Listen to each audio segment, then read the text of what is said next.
Hey everybody, it's Professor Parish. I hope you are having a great week so far. I meant to do this video on Monday, but as I emailed you all, I had a headache, and when I do these lecture videos, especially for this short semester, I want to give it 100%. So I didn't do one last night, but it is a new day, and I feel great. So here we are, and let's go, first of all, into our course content and scroll down and see where we are at. We are at week 5. Already, we are a month into this course. Is that not insane? Is it not insane? I think it's crazy that we're already a month into this course. So you do have several assignments that are due this week, and so I want to go ahead and go over these assignments one by one and talk to you. We are going to go over chapters 17 through 22. There is a PowerPoint we're going to review over that, but I do want to go over these assignments first. So as this is a midway point in the class, we do have our poetry exam, which is going to be fairly short. If you open it up, it's just like our fiction exam. You can open it. There are matching, there are fill in the blank, there's some multiple choice questions, there's some short answer, not fill in the blank, but there's short answer. And so there's only 10 questions. So you can actually save your progress at any time. You do not have to do this all at once. You can save your progress, exit the exam, and then you can either come back to it and resume the exam, which is the light blue button, or you can turn it in, which I would not recommend doing this until you're completely finished. There is no time limit on this test, but you only get one time to complete it.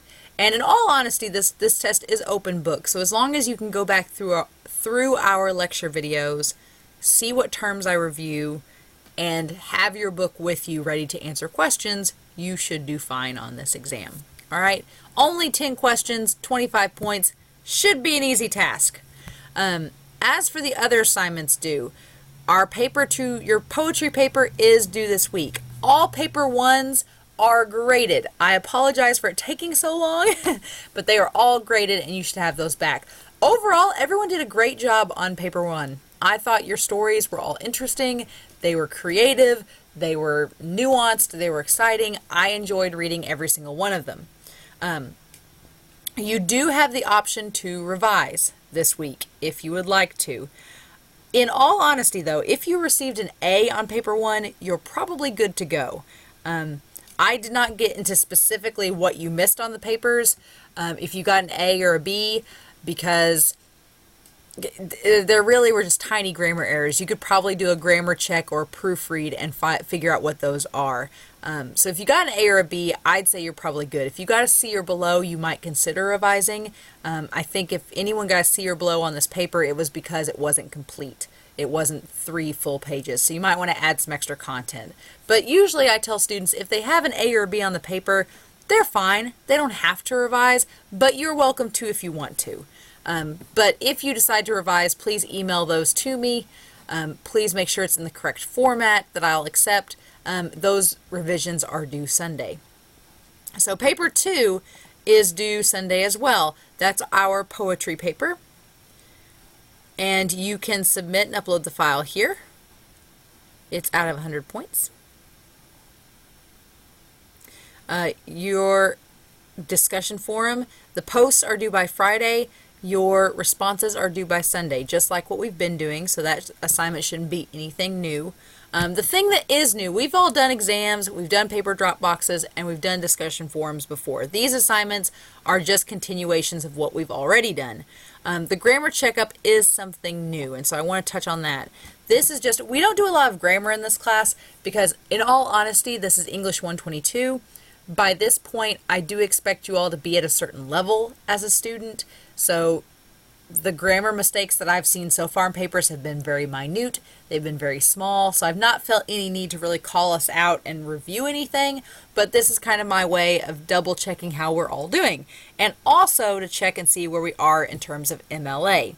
So if you go to the grammar checkup Dropbox, you're going to see here are the guidelines right here, and I'm going to open them up and kind of show you guys what all is going to be listed in this assignment. All right. So very similar to our grammar sampler that we did at the beginning of the semester, you do have a few choosing the correct apostrophed word.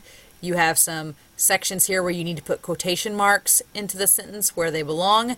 Also add proper quotation marks and punctuation. So if a comma is needed, if a period is needed, make sure to add that. The semicolons or commas, just in each sentence, put where you think a semicolon or a comma would go. And then the last part is the MLA review. In week 7, I told you all it was going to be this week, but I'm actually holding back on the MLA video. For week 7, we're going to review MLA as we prep for the research paper. But I do want us to interact with MLA in the meantime. So the citation presentation for MLA is always available for you guys to see. The insert in our Cengage handbook, it is always available. If you have questions leading up to week 7 about MLA, please feel free to email me, call me, come by my office, ask any questions that you want, because I'm happy to answer them. Although, if the answer to your question is in the MLA presentation, I'm probably going to refer you to that first, because you need to read those resources and look at them before you ask any additional questions.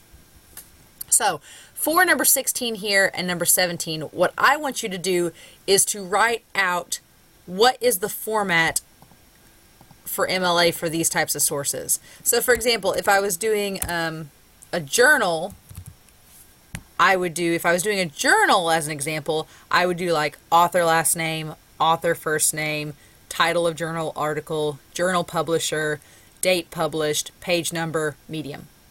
That's what I'm looking for. I want to know what is the formula to cite a book, cite a web article. If you want to put an example in here as your answer, you are welcome to, as long as it's in the correct format.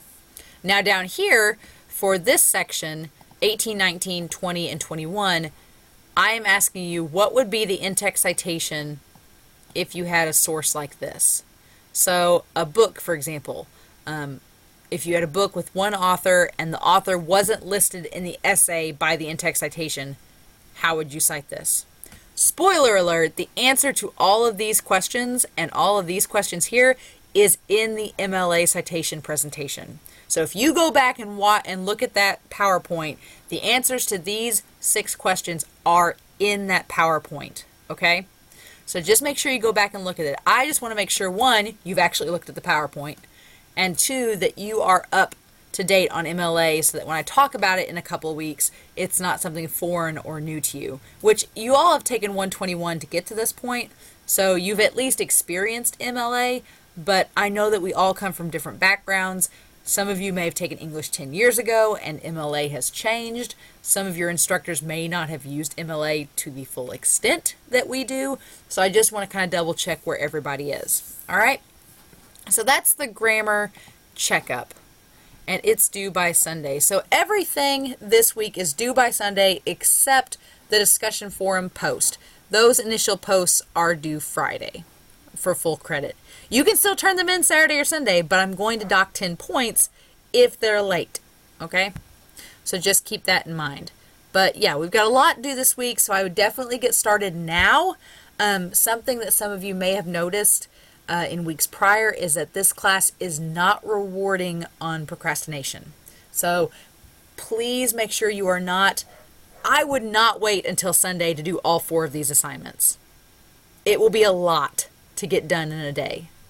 I would honestly try to whittle away at these assignments, maybe one tomorrow, maybe one Friday, maybe one Saturday, one Sunday, just kind of whittle them away so that you're not overwhelmed, because I realize this is probably not your only class. So definitely don't wait until the last minute to do all of these assignments. Try to get some of them done ahead of time so that you're not stressed on Saturday and Sunday. Okay? Because you should enjoy your weekend, right? All right. So as for moving ahead, the other assignments here are opened up, so you are welcome to work ahead if you want. The only thing that's not open is our finals week, and I can't open that up until the actual finals week. But if you want to work ahead, more power to you. You are welcome to. Just don't forget the assignments that are due this current week as you move forward.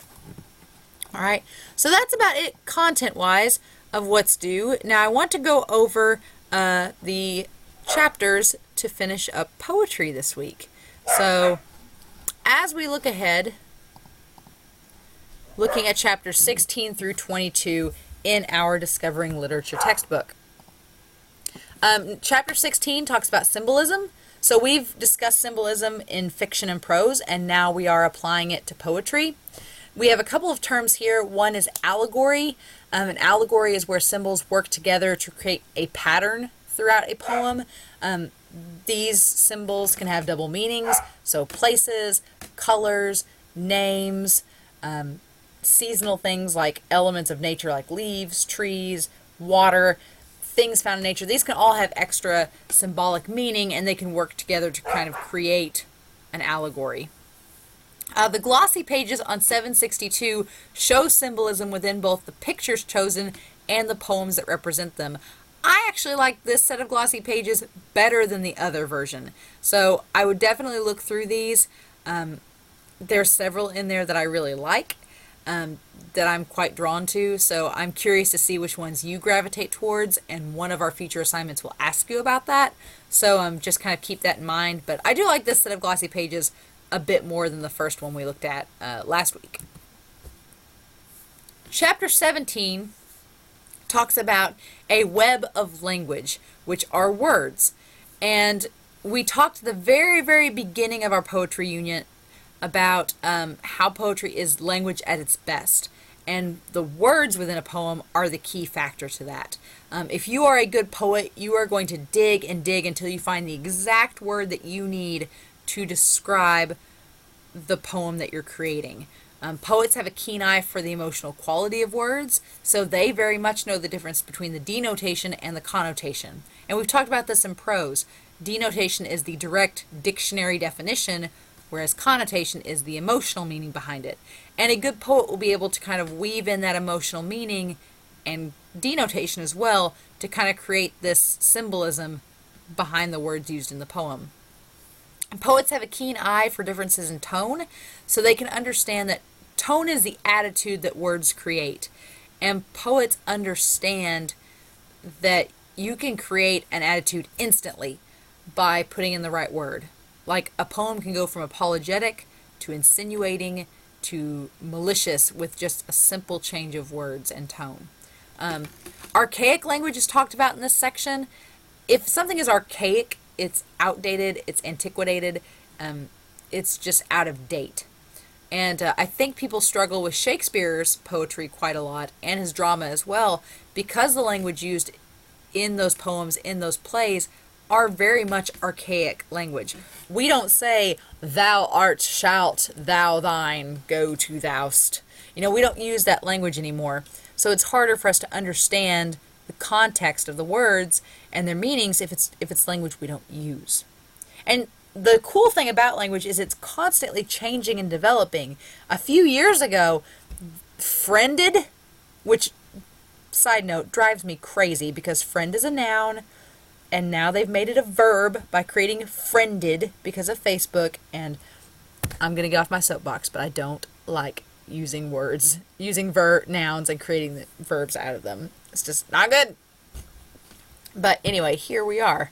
And it's recognized now. So language is constantly changing and developing. Poets also have a keen ear for the sounds of words. So these three terms down here very much deal with the sound and meaning behind words.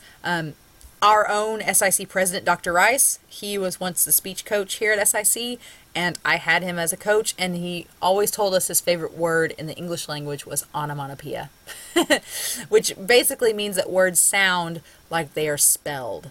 So buzz, hiss, stomp, clap, shake, basically a lot of action verbs are onomatopoeic, meaning that they sound like they are spelled. Poetic diction is a very refined and elegant speech, more so than normal conversation. So if something sounds very fancy or embellished or flourished, that's probably poetic diction. And then we have circumlocution, which is the phrase that means the long way around in its meaning. So if someone says that they're talking about their primary residence, they mean their home. That would be an example of circumlocution. I had a student in a resume writing class that he put down that he was an Italian cuisine transportation specialist. And I thought that was really cool. I'm like, man, yeah, what job is that? And I looked out beside it and it said Domino's. He was just a pizza delivery guy. But he made himself sound really cool by saying Italian cuisine transportation specialist. I'm like, wow, look at that. That's so neat. And it was a pizza delivery guy. So you can use circumlocution to kind of create the long way around to make more of a meaning out of a simple word. So instead of saying a home, you can say a primary residence, location of self, something like that. You can embellish or elaborate on very simple words to create a more elegant and refined vocabulary in your poem. Dialects are ways in which the poets can inform their audience where a poem takes place at if it has a setting. So on page 795 we have an example of that that shows kind of clipped words and more of a twang or slang to the dialogue in the poem. So if I said y'all in a poem, you probably wouldn't think that I'm from Michigan. You'd probably think I'm from the South in America. So, or sometimes like if we say favorite and there's a U, it's like Favourite, then that's usually like the British spelling. So it can give a clue to the reader that the poem's taking place in Britain or written by a British author. So you can use certain dialects within your poem to give your audience a sense of setting, rather than just coming out and telling them where the poem's taking place. Alliteration is my very favorite poetry terminology. I love alliteration. It's repeating the same sounds at the beginning of words in the same line. So anytime I'm struggling to think up a title for my papers for college or a title for my work, I will use alliteration because it's fun and it's easy and it's effective. So things that are examples of alliteration for the speech team, we do like mouth exercises. So it'd be like how now brown cow, or she sells seashells by the seashore, or Peter Piper picked a peck of pickled peppers. That is alliteration. Peter Piper picked a peck of pickled peppers. That's alliteration. She sells seashells by the seashore. There's that same she sound. So that's alliteration as well. Just all of these terms are stylistic choices. You don't have to stick with them, but they are there for your benefit and for you to have something to talk about in terms of how poetry is written and spoken. Form refers to rhyme, meter, and stanza. And we've talked about all these terms in the poetry preview, but this chapter expands upon that even more. So end rhyme is what we typically think of as just a rhyming poem. It's the normal rhyme happening at the end of the line or end of the verse. Internal rhyme is a bit less common, and that's when the rhyme happens within the verse. So on page 811, you can see in our textbook an example of poetry with an internal rhyme scheme, if you want to look over that. Meter and stanza are reviewed on page 807. We have this term closed couplets, which are two lines of self-containing rhymes. So if like you have two lines that start out a poem and they end in like dust and must, that's a closed couplet. So your poetry pattern would be AA, BB, CC, DD, EE, FF, GG, and so on. That's a closed couplet poem. And some poets specifically aim to do closed couplets as a stylistic choice. Multiple rhymes are when more than two lines are rhyming in a poem. So you will be asked this on your final exam. I will ask you to define multiple rhymes, which is simple, but then I will also ask you to give me examples. So this is what I mean by examples. I want to know like moon soon, balloon saloon, introvert extrovert. So introvert 3, extrovert 3, balloon 2, saloon 2. Moon 1, soon 1. So if you ever see anybody in the library or somewhere just counting out being like 1, 2, 3, 1, 2, 3. Yeah, they're probably counting syllables for poetry terminology. But I will ask you on the final exam to define multiple rhymes and then give me some examples like these. Okay? Assonance. Assonance is kind of like a half or slant rhyme, but it's more of like a very distant echo rather than just something being close to a rhyme. It's not really a rhyme. So break and fade, you'd be like, those don't rhyme, but they do have a sense of assonance because the break, the a sound is similar to fade, fade. So that a sound is similar. Just like mice and fight do not rhyme. They're not slant or half rhymes, but they do have some assonance in terms of mice and fight. They have that same I sound. All right. The rest of these terms on these next couple of pages, just to give you a preview, they are very stylistic terms. So all of these ones I'm defining, you can pick and choose which ones of these you want to use in your poetry paper. You don't have to use all of them. This is just giving you a wide variety of options. So anapest is 2 unstressed syllables in the foot, meaning there's no stress. It's not like a meter or iambic where the stress is on the second foot. Trochaic and iambic are actually opposite terms. Both refer to feet in a poem. Trochaic is when the stress is on the first syllable. Iambic is when it's on the second syllable. So when you say a phrase or a line of poetry out loud, if you're putting emphasis, if your voice naturally wants to emphasize the first word or the first syllable of the two, it's trochaic. If they want to emphasize the last syllable of the two, it's iambic. So just kind of, if you read any poetry aloud, see if you end up doing that as you read. But yeah, stylistic choices. Then these terms on here, the first couple of terms there are all just stylistic options. Dactyl refers to 2 unstressed syllables after a stressed one, so we're really getting into some very specific terminology. Blank verse is unrhymed lines of poetry in a sonnet. Shakespeare liked to use blank verse. I like blank verse just because sonnets themselves typically have a more story-like quality because they are 14 lines of poetry, so they're typically longer than a usual poem. I do like the idea of using blank verse because it would be quite hard to come up with a rhyme scheme for 14 lines of poetry at once. Whereas blank verse, you don't have to rhyme. It's just a stylistic choice. Pentameter refers to 5 stressed syllables to a line of poetry. So there's 5 syllables in a line of poetry. That's pentameter. And then villanelle is a country folk poem or song. So I would say our area, people see a lot of villanelles around. And then we have 2 types of ballads listed in this chapter. We have popular and literary. Popular ballads are song-like poems that are longer than the lyrics. So Stairway to Heaven by Led Zeppelin, definitely a version of that. We also have literary ballads, which are more like a prosy type of poem. So the Misty Mountain song that the dwarves sing in The Hobbit is more of a literary ballad, has more of a literary quality to it. And then chapter 19 is all about persona. We talked about persona in the prose chapters, where it's in fiction and prose, a persona is a mask that you wear. And that's kind of how it is in poetry. It's more of the voice speaking to you in the poem. So your poem can be confessional, where it's almost like secret or intimate poetry. And our example of that is Sappho. I love Sappho. If you don't know who Sappho is, she is her poetry is on page 853. She is an ancient Greek rhetorician and was rumored to be a mentee, a student of Socrates. Now, some experts say that Sappho does not exist.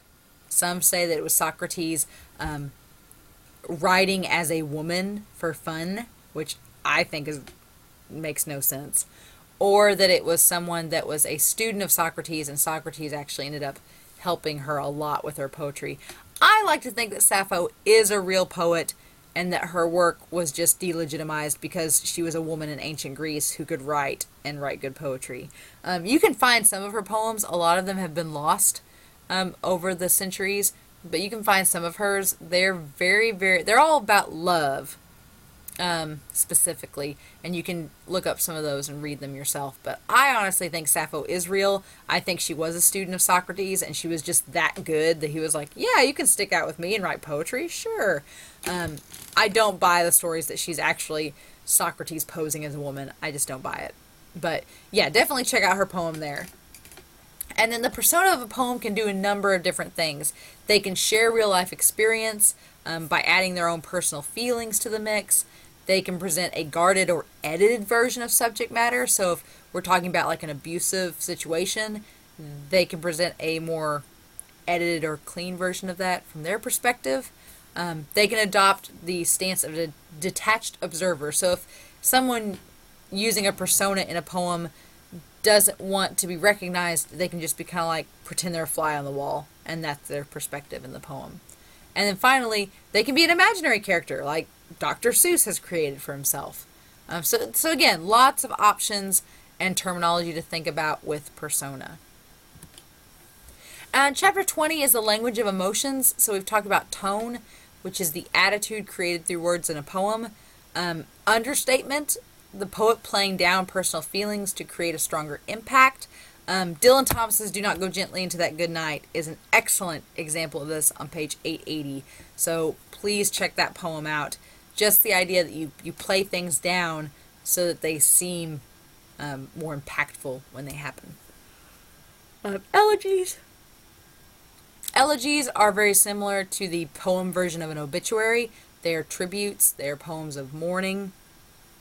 A parable is a brief story with a waiting meaning. So our book is obsessed with the story of Icarus, which, granted, Icarus is a pretty famous story, but our book obsesses over it. It talks a long time about Icarus. If you're not familiar, Icarus is the classic mythological story about a boy named Icarus whose father is an inventor. He makes his son a set of wings made of wax that he can fly with, but he warns him, don't fly too close to the sun because the sun will melt your wax wings and you'll fall into the ocean and die because they live right by an ocean.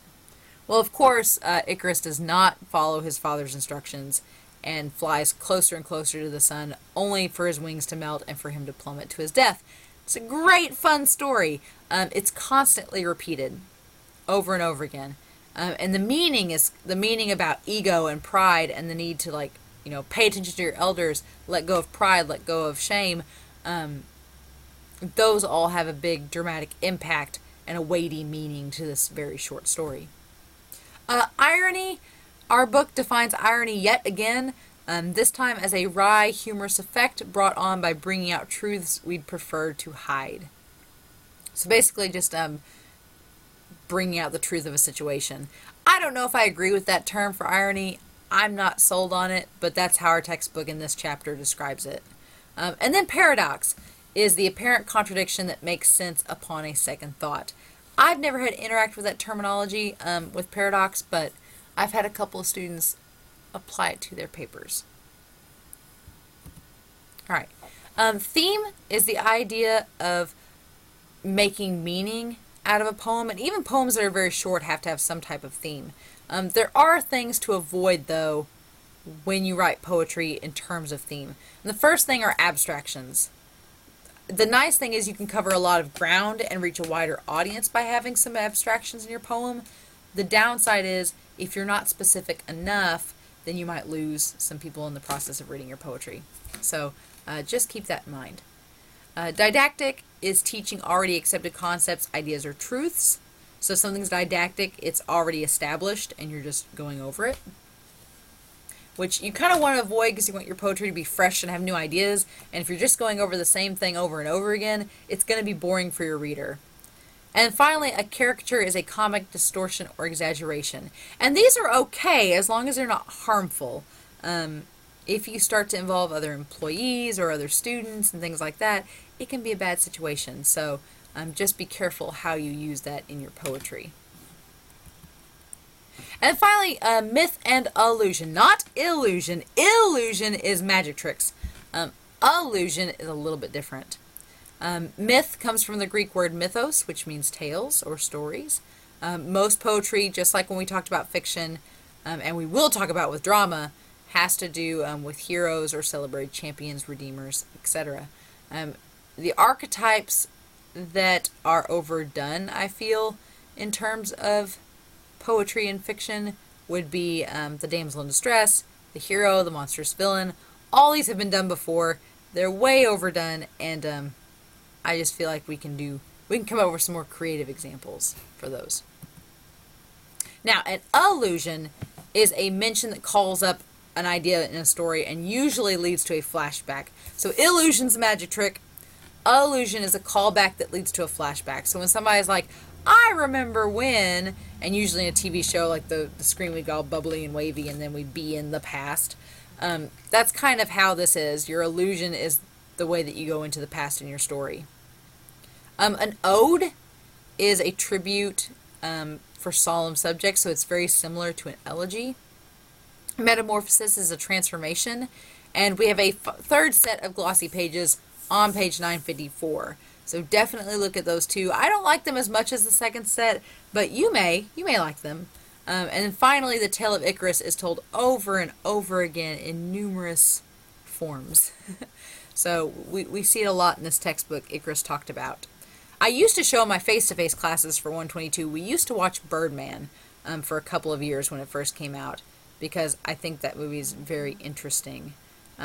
However, it's a little dated now to show in class, and it's hard to show in online class, so we don't watch it. But I do recommend watching Birdman. It's interesting.